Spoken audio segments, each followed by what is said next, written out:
숲은 지구의 미래입니다.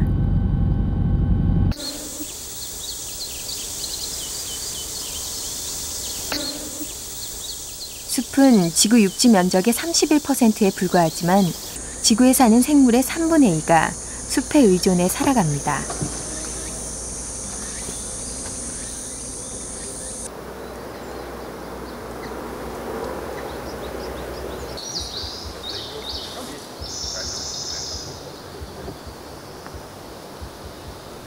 한국의 숲도 매년 4천만 톤 이상의 이산화탄소를 흡수합니다.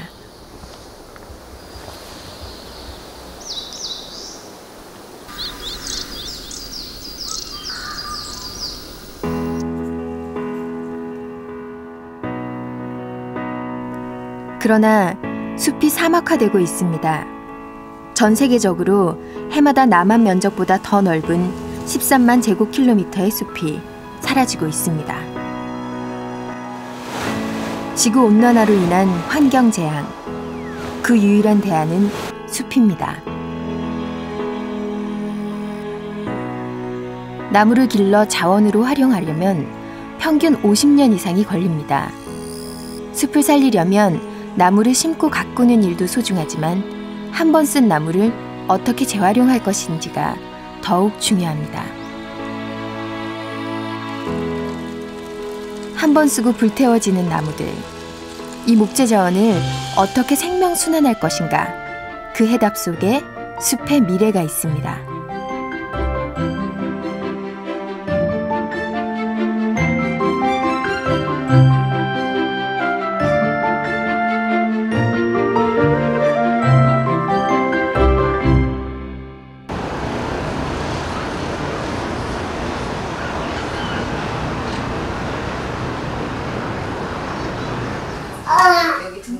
평범해 보이는 우리네 생활 속에는 어디에나 나무로 만든 제품들이 있습니다. 10년 넘게 쓰던 거예요. 그래서 지금 새로운 걸로 더 크고 좀 편안한 걸로 바꾸려고요. 재활용을 위해서는 가구와 생활 쓰레기를 분리 배출하는 일. 이제는 일상화된 풍경입니다. 이렇게 전국에서 발생하는 폐가구는 작년 한 해만 해도 30만 톤이 넘습니다. 아직 몇 번은 중고 가구로 다시 쓸 수 있는 것들도 있지만 더 이상 쓸 수 없는 가구들은 어떻게 재활용될까요?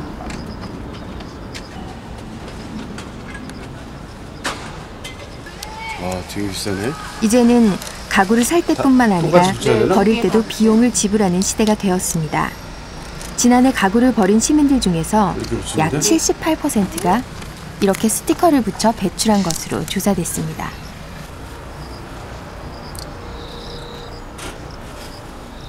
의자는 4,000원 하고요.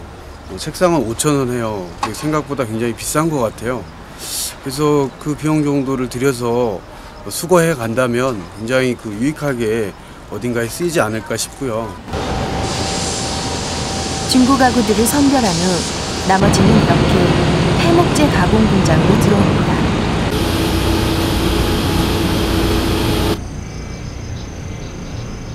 사용할 때는 가구이지만 이때부터는 생활 폐목재로 분류됩니다. 한쪽에는 건설 현장에서 들어온 폐목재들도 쌓여 있습니다. 두 가지가 다 폐기물의 일종입니다. 생활 폐기물, 건설 폐기물. 이 모든 것들이 저희 파티클 보드에서는 가장 소중한 원재료로 활용을 되고 있는 셈이죠. 각지에서 모여든 폐목재는 그 종류에 관계없이 한데 모아 분쇄합니다.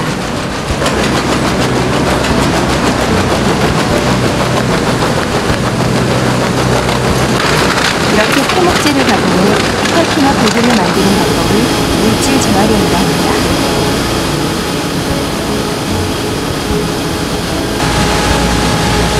폐목재를 잘게 분쇄해서 접착제를 첨가하는 열과 압력으로 가공한 물질을 파티클 보드라 하는데요. 주로 부엌 가구나 사무용 가구를 만드는 데 사용됩니다.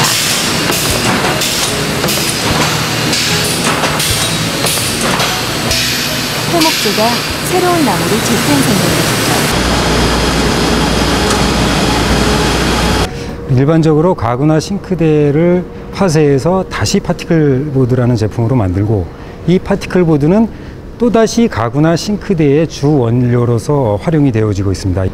그렇기 때문에 일반적으로 버려진다라고 생각하는 이러한 각종 폐목재들이 저희로서는 오히려 소중한 자산인 셈인 거죠. 폐목재가 재활용되는 또 다른 방법이 있습니다. 이곳 대전 환경자원사업소 한쪽에는 폐목재들이 산더미처럼 쌓여 있습니다.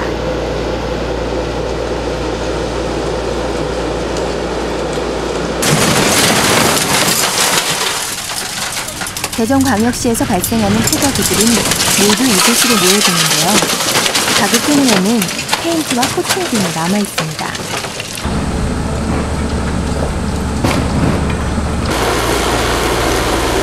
이물질 제거 비용이 더 많이 들지도 있는 현실.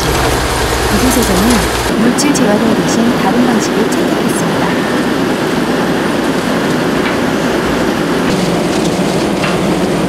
폐가구를 15cm 이하의 칩으로 파쇄해서 소각장으로 운반합니다. 에너지를 재활용하기 위해서입니다. 최대한 우리가 이거를 좀 활용하려면 소각장으로 보내서 거기서 나오는 연료를 보조연료화해서 그 열을 활용하는 것도 하나의 최선의 방법이라 생각해서 보내고 있습니다. 폐가구 파쇄칩은 환경에너지 사업소로 옮겨집니다.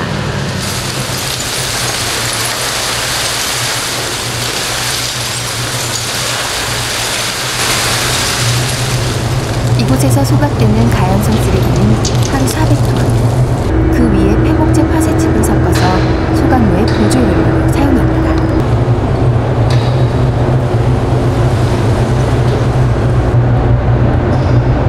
화석 연료의 고갈, 연유 치솟는 고유가. 그런 현실 속에서 생활 쓰레기를 소각해 에너지를 얻을 수 있는 방법들이 모색되었습니다.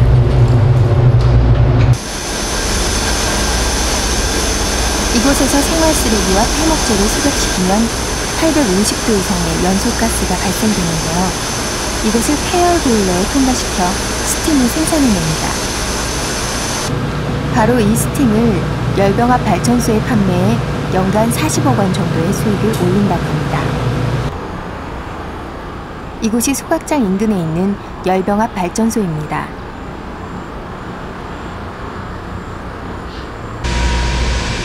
이곳에서 대전광역시의 지역 난방을 공급하는데요.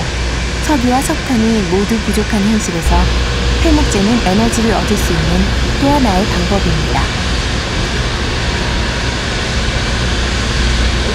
소각해가지고 스팀이 발생되는 게 과연 재활용이냐라는 좀 논란의 소리가 있는데, 현재 어쨌든 간에 생활 쓰레기하고 혼합해가지고 소각한 다음에 이제 스팀을 발생시키는 부분이니까 광범위하게 해석할 때는 재활용이라고 볼 수 있는 소리도 좀 있는 건 사실입니다.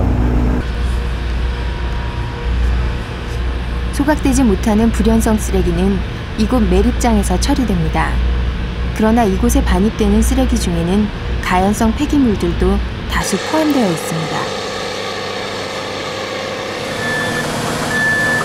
이제 막 들어온 트럭을 조사해 보기로 했습니다.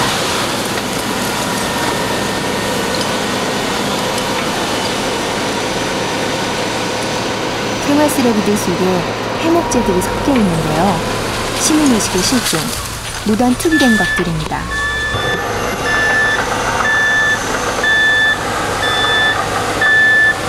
그러나 이것을 미처 걸러내지 못하고 매립해야 하는 것이 이곳의 실정입니다.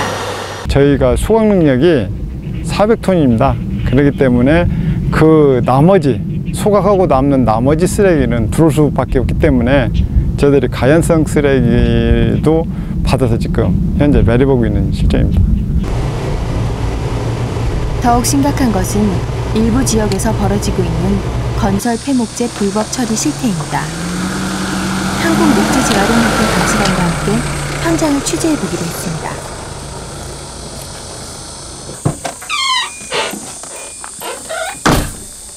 감시 차량이 도착한 이곳엔 건설 현장에서 나온 폐목재들이 가득 쌓여 있는데요. 모두 불법으로 반출된 것들입니다. 건설 폐기물의 재활용 촉진에 관한 법률에 따르면 건설 폐목재는 배출자가 지방자치단체에 신고한 후 운반자와 처리자가 인수인계서를 작성한 뒤 배출하도록 되어 있습니다. 이런 목재들은 등급도 상당히 우수한데 충분히 자원으로 이렇게 재활용될 수 있음에도 불구하고 아마 누군가 어디에선가 이 소각을 하기 위한 용도로 이렇게 다량으로 이렇게 야적 보관을 하고 있는 것으로 판단이 됩니다. 건설 폐목재에 대해 신고제를 도입한 것은 적법한 시설이 갖춰진 곳에서 처리되어야 하기 때문입니다.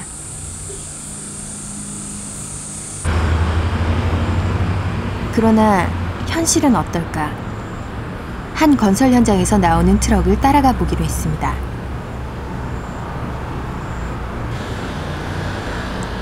트럭이 도착한 곳은 한 공단의 염색 피혁 공장이었습니다.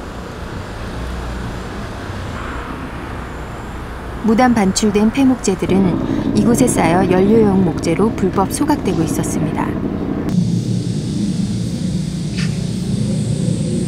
충남 지역의 한 식당과 민박집에서도 건설 폐목재가 밀반입되는 현장이 목격되었습니다.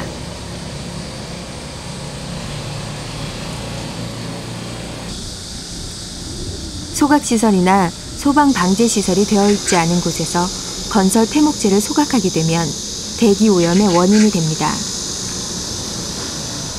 건설 폐목재에는 콘크리트, 접착제, 플라스틱 등 이물질들이 붙어있기 때문입니다. 이 건물 하나 공사 끝났다. 그렇게 하면 저렇게 10차씩 나온다. 그러면 자기네들 그거 갔다 왔다 버리기도 없지. 그 여기라 돼? 가주라면 어서 주시오. 전북의 한 찜질방에서도 기름값을 아끼기 위해 건설 폐목재를 불법 소각하고 있었습니다.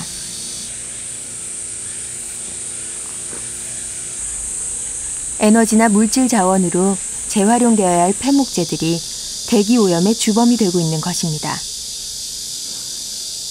전체 폐목재 발생량의 대략 한 15% 이상은 아마 이런 식으로 무단 반출되어서 불법으로 소각된다든지 또는 난방용 열 공급 에너지원으로 또 공급이 된다든지 그렇게 어떤 실질적인 자원으로 재활용되지 못하고 일회성의 어떤 자원으로 소각되고 있는 그런 현실입니다. 그렇다면 해외 선진국들은 폐목재를 어떻게 재활용하고 있을까요?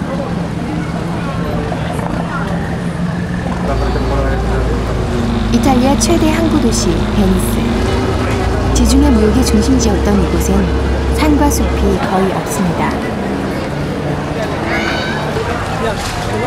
그런 까닭에 오랜 시절 산림 빈약국이라 불려왔는데요. 그 대신 명품 가구로 가구 산업의 새로운 활로를 개척해가고 있습니다.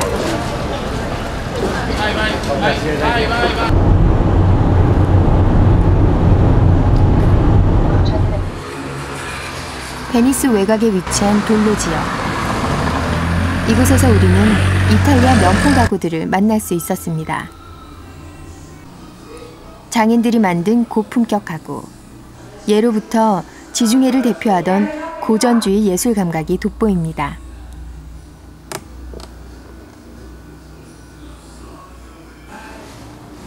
원목이 부족한 현실. 그 속에서도 이들은 가구 산업에 있어서 세계적인 명성을 얻는 데 성공했습니다. La tradizione italiana è molto antica e i mobili italiani sono di ottima qualità. 물건을 만드는 것이 아니라 작품을 만든다는 장인 정신. 그것이 이른바 이탈리아 스타일이라는 미학을 만들면서 이탈리아 명품 가구는 앤틱 가구의 대명사가 되었습니다.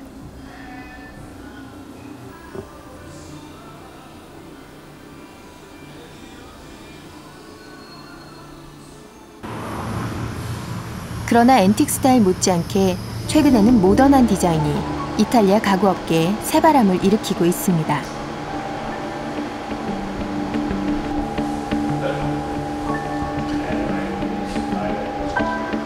이탈리아 부엌 가구의 새로운 경향성을 보여주는 이 매장에서 우리는 놀라운 사실을 발견하게 되었습니다. 이 세련되고 아름다운 가구들은 모두 원목으로 만들어졌을까요?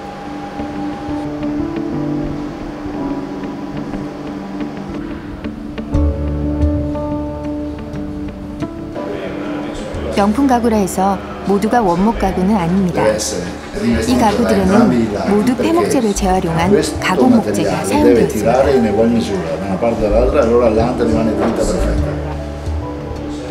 문짝을 보면 이것이 파티클 보드임을 확실히 알 수 있죠. It's good for ecology, but it's also good to make some different taste and door that with, and also it's less heavy than the real wood. 가공 목재에 대한 고객들의 인식도 서서히 달라지고 있습니다. For me, it's better if we have inside also recycling wood, because for my future I want to have trees, I want to have a green nature. For this reason, I like to have such kind of material, but I like also fashion, and it's important to combine both things.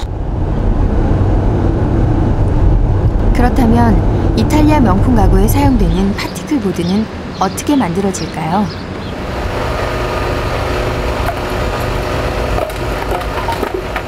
역시 이곳에서도 주 원료는 폐목재들입니다.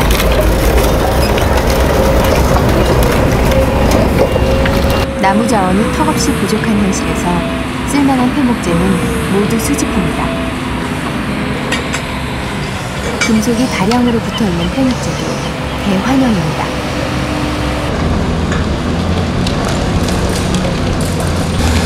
이곳에서 가공하는 폐목재 중 약 80%만을 이탈리아산인데요. 나머지 20%는 유럽 각국에서 수입해옵니다.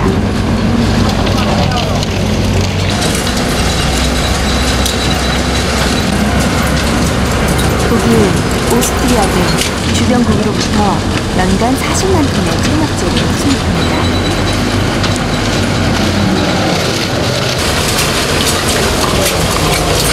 이탈리아는 세계 최고 수준의 폐목재 기준 설비를 갖추고 있는데요.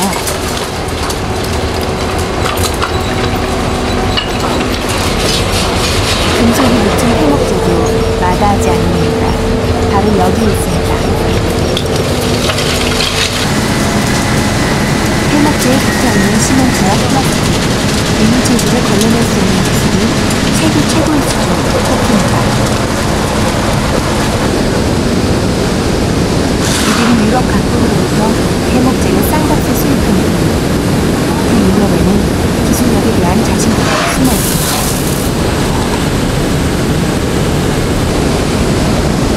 This is some material what we have to separate it. We take out many stuff like this. 아무리 질라진 폐목재도 이러한 과정을 거치고 나면 순수한 상태의 목재 취급입니다.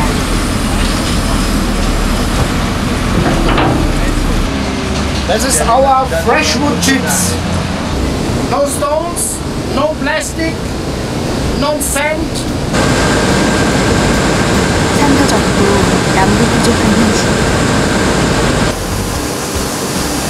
그러나 이들은 싼값의 폐목재를 수입해서 명품 기술력을 더함으로써 훨씬 더 높은 부가가치를 창출해내고 있습니다.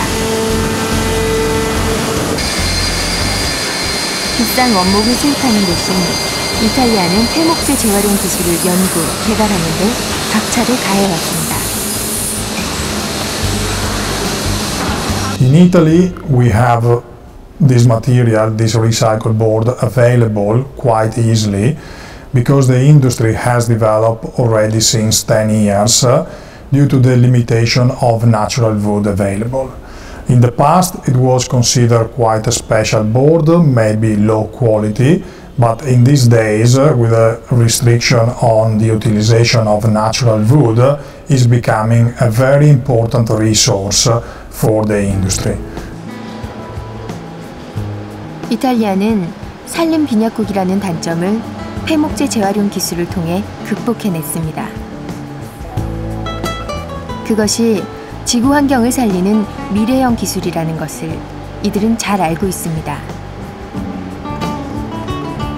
In Italy, we lost many forests.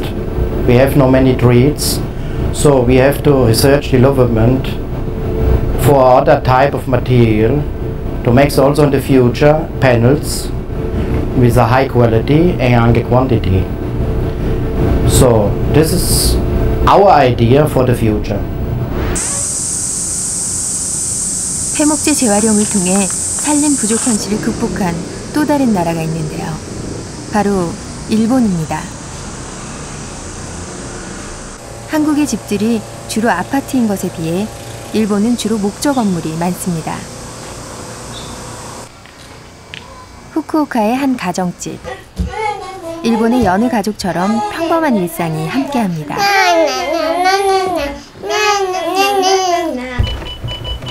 오늘 이 댁에서 가구를 버린다고 하는데요. すいません。粗大ゴミがあるんですけれども、そちらリサイクルはしていただけるんでしょうか。はい、わかりました。はい、ではよろしくお願いします。はい。 주부 사야카 씨는 특별히 폐목재 재생업체에 폐가구 수거를 부탁했습니다. 한국처럼 지방자치단체에 신고하는 방법도 있지만 매립이나 소각을 피해 확실히 재활용되기를 바라기 때문입니다. 폐목재 재활용의 의미는 시민들이 더욱 잘 알고 있습니다. 環境に優しく、これから子どもたちも大きくなってまた同じ地球環境に恵まれるようにしていってもらえたらいいなと思っています。 일본에서는 이삿짐 센터에서 폐가구를 수거하기도 합니다.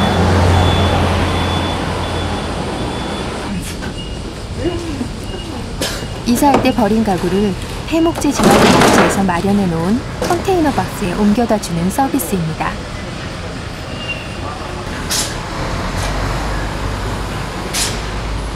이 가구は引っ越しの時に出たお客様からいただいた不要なもので、これをリサイクル業者の方にリサイクルするために持っていきます。 폐가구가 가득 쌓이면 폐목재 재활용 업체에서 컨테이너 박스를 회수해 갑니다.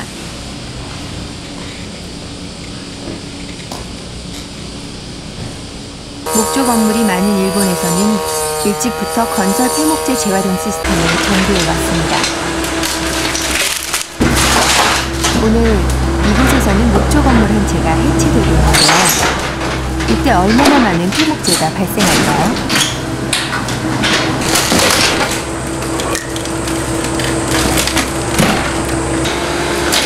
평균 한 평당 1톤. 그러니까 30평 건물이라면 약 30톤의 건설 폐목재가 나옵니다. 이때 시공업체 직원들은 폐목재의 부스러기까지 깔끔하게 수거해야 합니다. 건설 리사이클링법이 강력한 효력을 갖고 있기 때문입니다. 2002년 이 법이 시행된 이후 일본은 단 1%의 폐목재도 버리지 않는다는 목표를 세웠습니다. 예를 들어 건설 폐목재는 허가업체만이 처리할 수 있고 개인이 임의로 소각할 경우 징역 1년 혹은 50만 원 이하의 벌금형이 내려집니다.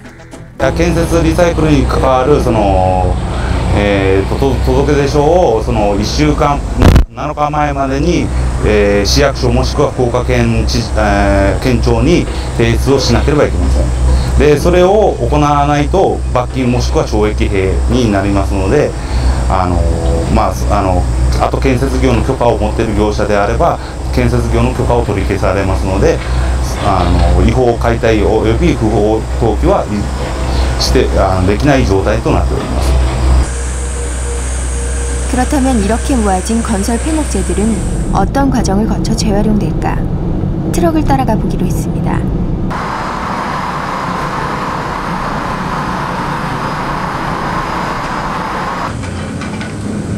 트럭이 도착한 곳은 한 재활용 업체. 이 지역에서 발생한 모든 폐목재들은 이곳으로 모여듭니다.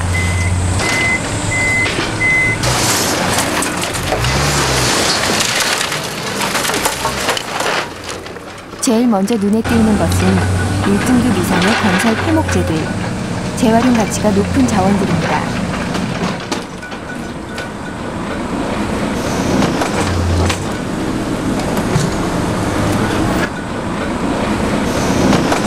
가정에서 버린 폐가구들도 이곳으로 들어오는데요.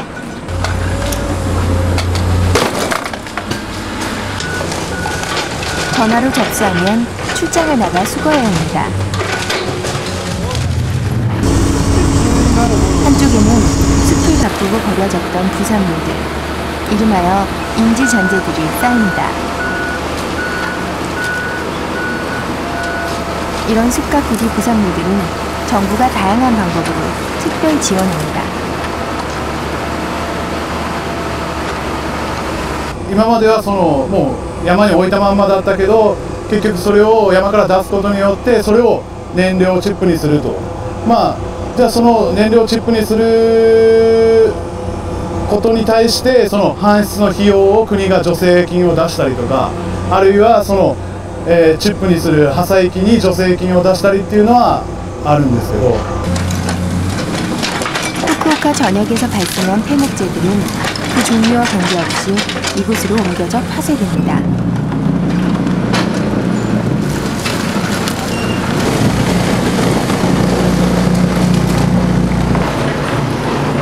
폐목재는 잘게 부서 목재칩을 만듭니다.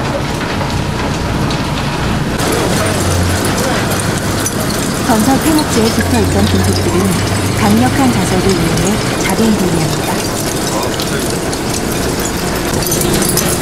바로 이런 기술 때문에 모든 종류의 폐목재들을 동시에 처리할 수 있는 것이죠.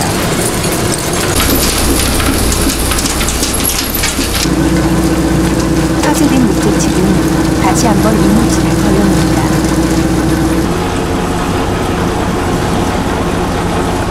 이곳에서는 다양한 굵기의 목재칩이 생산되는데요. 톱밥 모양의 목재칩은 축산용입니다.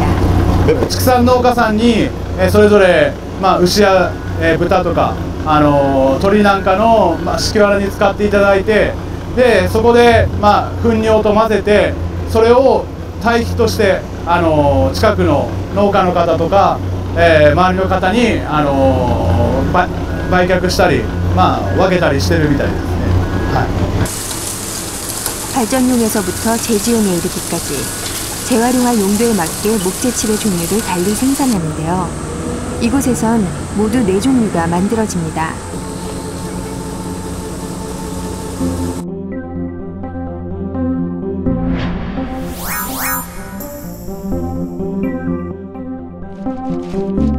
제지용 목재칩은 종이가 되어 살아나고 발전용은 전기로 재활용되며 축사용은 퇴비가 되어 또 다른 나무를 키워내는 밑거름이 될 것입니다. 버려진 가구로 만든 보드는 다시 가구가 됨으로써 순환자원으로서의 나무의 역할을 다하게 됩니다.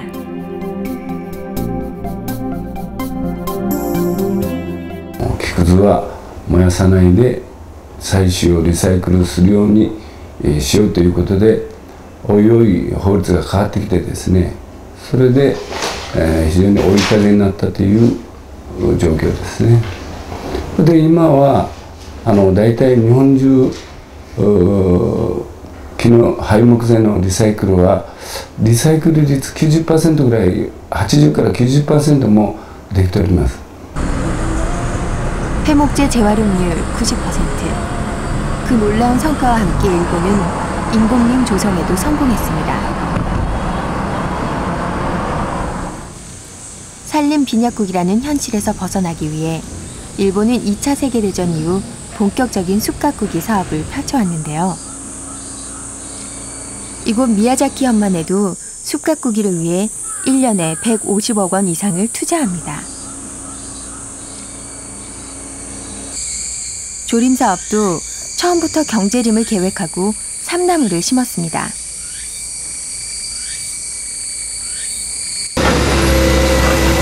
지금은 잘 자란 45년생 삼나무들을 한참 베어내는 시기입니다.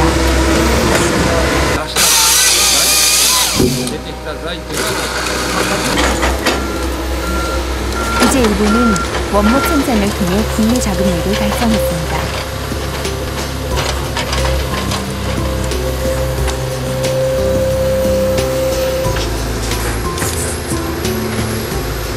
한쪽에서는 어린 나무들을 심고 가꾸는데요. 이제는 수출을 통한 부가가치 창출까지 계획합니다. 輸出を含めてこの山をこの木材をどう付加価値つけられているかという我々に問題が提起されているように思います。植える時からこの材料は何に使うかというシステムを確立していたことが一番だと思います。 오늘 이곳에서는 숲가꾸기 작업이 한창입니다. 숲을 가꾸고 남은 부산물, 이른바 인지잔재도 알뜰하게 걷어들여 재활용합니다.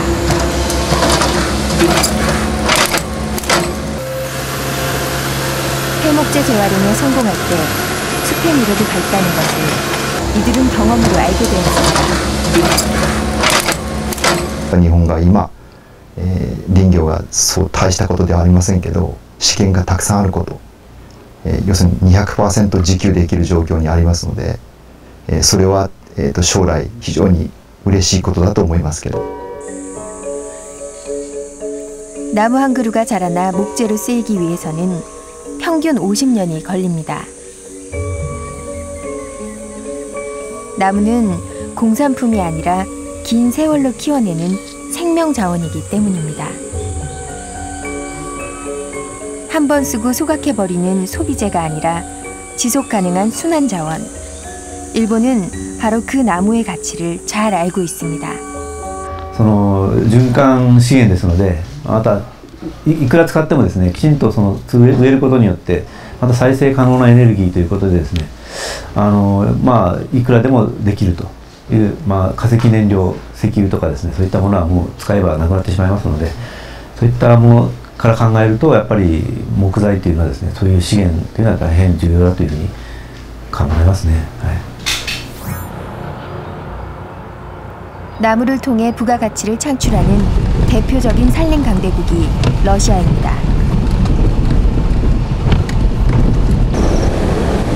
플라스툰 벌목 현장이 가까워지자 원목을 실은 트럭들이 자주 눈에 띄입니다.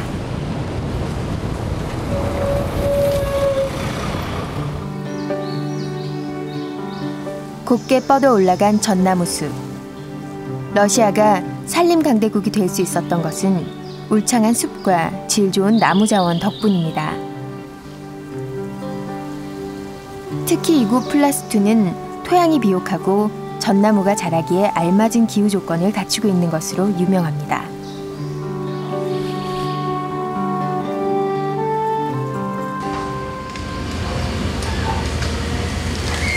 러시아는 2009년 기준으로 1조 1,200만 톤의 목재를 생산했고 그 중에 약 20% 이상을 수출했습니다.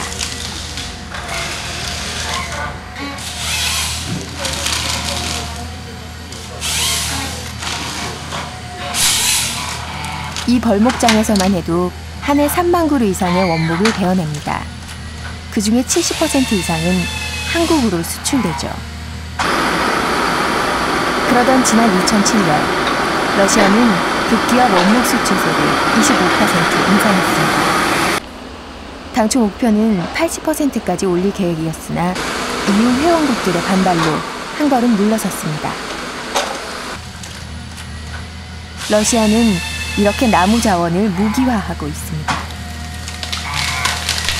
Ну, я думаю, что эти проблемы есть, потому что раз мы стали дороже продавать в связи с повышением пошлин, естественно, наш покупатель, он не заинтересован в том, чтобы мы повышали цены, но жизнь заставляет это делать. 이곳 플라스툰은 원래 조용한 어촌이었는데요. 제재 공장들로 인해 신도시가 형성되었습니다. 수출세를 인상한 후 이곳에선 원목 대신 제재목 수출이 증가했습니다. 가공품에 대한 수출세는 오히려 낮추고 원목에 대한 세금은 높였기 때문입니다.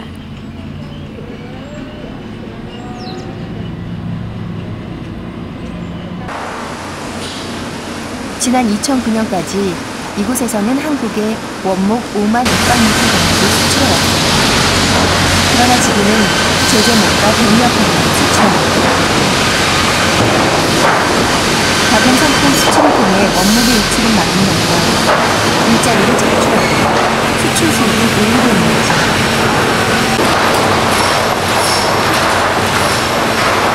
Прекратить с пониманием того, что Россия – это сырьевой придаток, который может поставлять только сырье.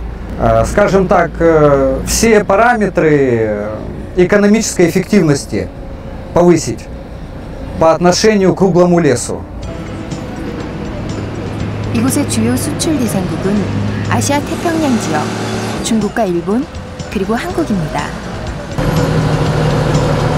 러시아는 관세 정책을 통해 산림 분야 경제를 압박하고 있는데요.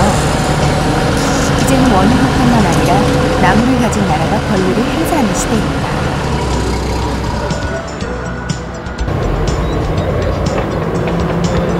석유의 시대가 끝나고 다가오게 될 바이오매스의 시대. 목재도 중요한 자원이 될 것이라는 사실을 러시아는 이미 인식하고 있는 것입니다.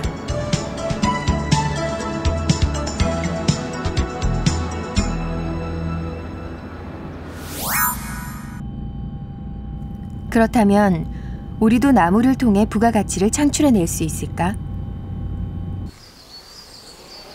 겉보기에 한국의 숲은 푸르고 울창해 보입니다. 70년대부터 시작한 녹화 사업이 성공했기 때문입니다.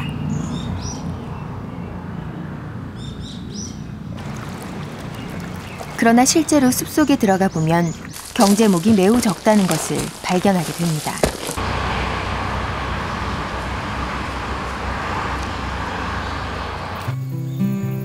(70년대에) 심은 리기다 소나무. 30년이 다 되었지만 아직껏 앙상한 가지로 남아있는 경우가 많습니다.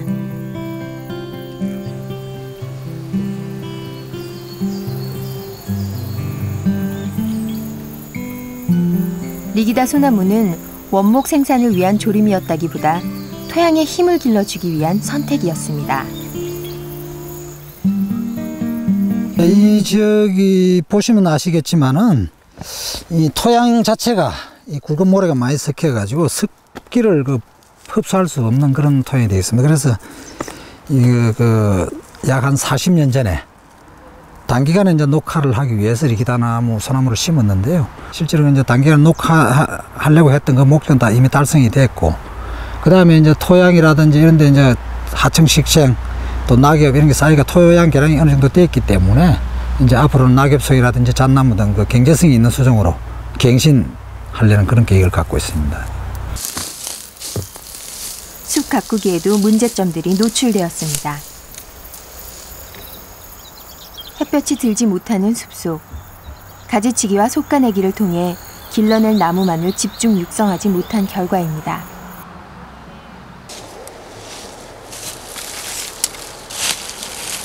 네, 여기 이 지역이 그 사유림 잣나무 조림지인데요. 여기도 아마 한 20년 이상 그 조림 기간이 지났는데 이렇게 쓸모없는 나무로 변해버렸죠. 물론 여기는 조금 경쟁해서 이겨가지고 살아남았는데 나중에 최종 수확기까지 가는 것 같으면 같이 못 자라버립니다. 그래서 쓸모없는 나무들만 서 있게 되는 거예요. 숲 가꾸기는 안 해주고. 경쟁력이 없는 나무는 일찍부터 베어내야 합니다. 장가지도 정리해 주어야 중심줄기가 곱게 자랍니다. 일찍부터 이런 숲 가꾸기가 시행됐어야만 합니다.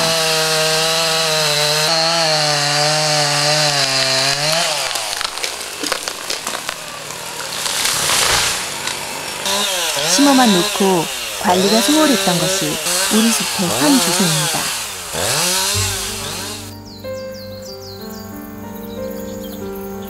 가지치기가 끝나고 말끔해진 숲. 숲 가꾸기 과정에서 나온 장가지와 부산물들을 방치하고 있는 것도 현실입니다.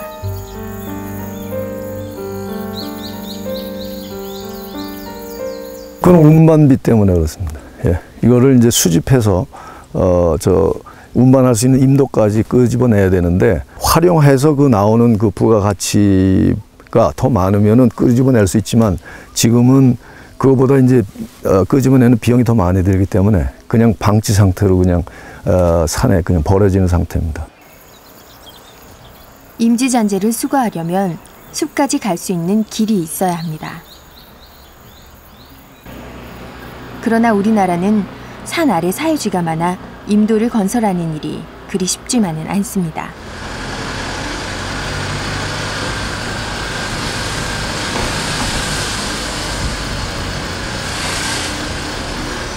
길만 가지고 좁고 위험하잖아요. 지금 농사철이고 여기 들어가 보면 대추나무니 여기 많이 우그렸다고. 그게 큰 차면 트럭 다닌다고.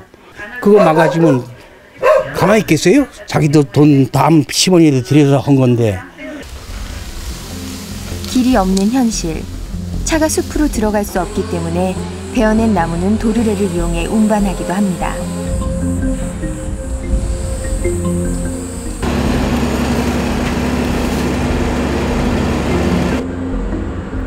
이렇게 수거하지 않는다면 이 나무들은 그냥 산속에 버려질 것입니다. 이 또한 얼마든지 재활용이 가능한 목재 자원입니다. 매년 발생되는 임지잔재는 연간 120만 입방미터 정도 됩니다. 그것을 잘 활용한다면 부족한 목재 자원을 대체해서 에너지 업계에서도 쓰는 양을 다 충당할 수 있는 양이 되고요. 그 다음에 목재 업계에서도 부족한 원재료의 10% 이상은 충당할 수가 있습니다. 이곳은 인천에 위치한 한 파티클보드 공장입니다. 이 공장은 지난 2월에 가동을 중단했습니다. 이곳에서 하루 생산되던 파티클보드의 양은 국내에서 유통되는 파티클보드의 점유율 15%를 충당하는 양이었습니다. 그러나 폐목재 구하기가 어려운 현실. 원료 수급의 어려움으로 기계를 멈추고 엔진을 꺼야 했습니다. 건설 현장에서 발생되는 폐목재 양이 또 급격히 감소가 됐고 더욱이 그 정부의 보정을 받고 있는 신재생 에너지 업체에서 그 폐목재를 주 원료로 같이 사용을 하다 보니까 그 수요가 증가가 돼서 그 해당 폐목재 수급이 급격히 감소한 게 주 원인이라고 할 수 있습니다. 이곳은 여주에 있는 중부목재 유통센터입니다.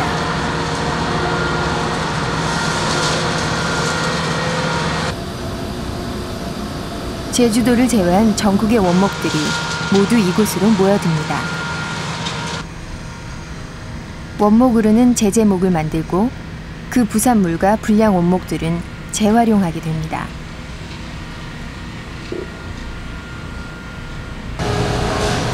한쪽에는 목재 가공 공장이 함께 자리 잡고 있는데요. 경제목이 부족한 까닭에 이곳에 들어오는 많은 원목들이 그대로 가공 처리됩니다. 상품성이 없는 원목들은 분쇄해서 보일러용 연료를 만듭니다. 폐목재를 가공할 이 연료들도 신재생 에너지에 속합니다. 정부는 2020년까지 500만 톤의 신재생 에너지 생산을 목표로 하고 있습니다.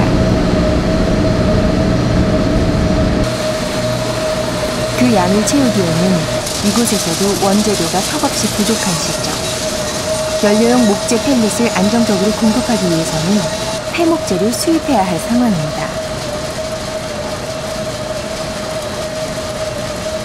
발전용에 들어가는 그 원료의 양들이 상당히 많은 양들이기 때문에 기존의 어떤 용도, 그 펄프, 보드에서 칩 이런 용도에 대한 부분들이 많이 그 줄어들어가 있는 상황이라고 볼 수 있겠습니다. 폐목재를 재활용하는 방법에는 물질 재활용과 에너지 재활용이 있습니다. 부족한 폐목재를 가지고 양쪽 모두 공생해야 하는 것이 우리의 현실입니다. 그렇다면 과연 어떻게 하는 것이 폐목재를 합리적으로 재활용하는 것일까? 의견이 모아져야 할 때입니다. 전문가들은 폐목재가 순환 목재 자원이어야 한다는 점에 주목합니다. 폐목재를 최대한 물질 재활용한 후 에너지화해도 늦지 않다는 것입니다. 판단할 수 있으니까 재료로 분석이 되죠. 폐목재를 열병합 발전용 자원으로 재활용했을 때보다 물질 자원으로 재활용하면 약 3배에 달하는 탄소 저감 효과를 낼 수 있습니다. 폐목재가 발생하면 나무판으로 반복해서 우선적으로 재활용할 수 있도록 정책적으로 배려를 해줘야 되고요. 나무판으로 재활용이 이제 더 이상 힘들어질 때 다시 그 소각이나 매립하는 것보다는 에너지로 활용할 수 있도록 해주는 것이 국가 전체적으로 자원을 활용하는 데 있어서 훨씬 더 도움이 되는 것입니다. 한 그루의 나무를 심고 가꾸는 일. 그건 못지않게 중요한 것은 잘 자란 나무가 한 번 쓰고 버려지지 않도록 생명순환하는 일일 것입니다. 저탄소 녹색 성장 시대. 나무는 환경자원이자 경제자원입니다.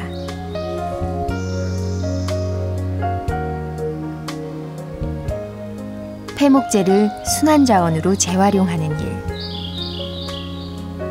그것이 지구의 미래인 숲을 살리는 길입니다.